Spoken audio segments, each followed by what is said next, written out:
मराठी, आपला मान मराठी, जगण्याचा ध्यास मराठी, महाराष्ट्राची श्वास मराठी. आदरणीय व्यासपीठ, माझे गुरुजन वर्ग व माझे बालमित्रांनो, मी गौरवी संदीप नकाशे, वर्ग 4. ज्ञानपीठ पुरस्कार विजेते मराठी साहित्यिक कुसुम आगस यांच्या जन्मदिवसावर आपण मराठी भाषा दिन साजरा करतो. मराठीची निर्मिती ये संस्कृत या भाषेपासून झाली आहे. महाराष्ट्र व गोवा या 2 राज्याची मराठी ही राज्यभाषा म्हणून ओळखली जाते. मातृभाषा मराठी म्हणजे काय?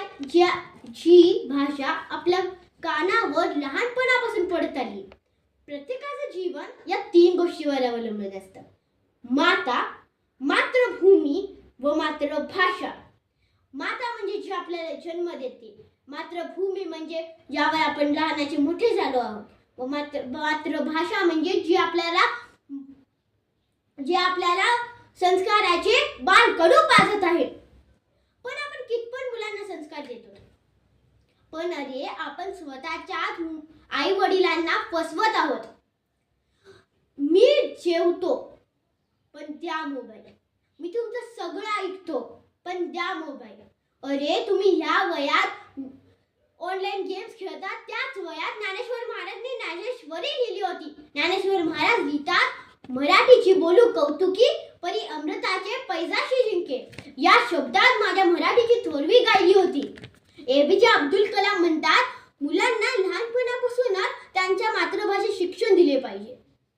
पण तुम्हाला प्रश्न पडला असेल, मी इंग्रजी माध्यमात शिकते व इंग्रजी विरुद्ध बोलत आहे. तसं नाही.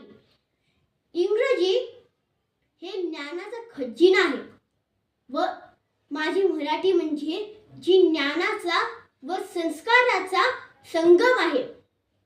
जर तुमच्या मुलांना ज्ञान व संस्कार सोबत हवे असतील तर मराठी भाषा महत्त्वाची आहे.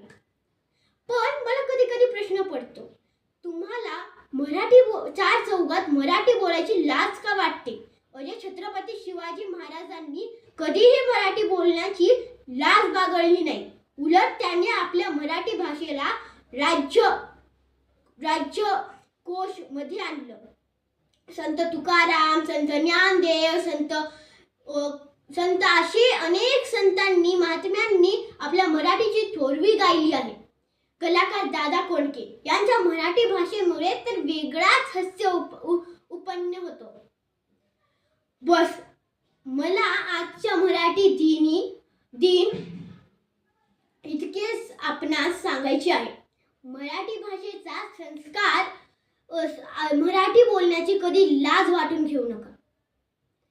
सर्वांनी मराठी या भाषेला जास्तीत जास्त वापर केला पाहिजे, तरच मराठी राज्यभाषा दिन साजरा करायचा खरा अर्थ प्राप्त होईल. धन्यवाद.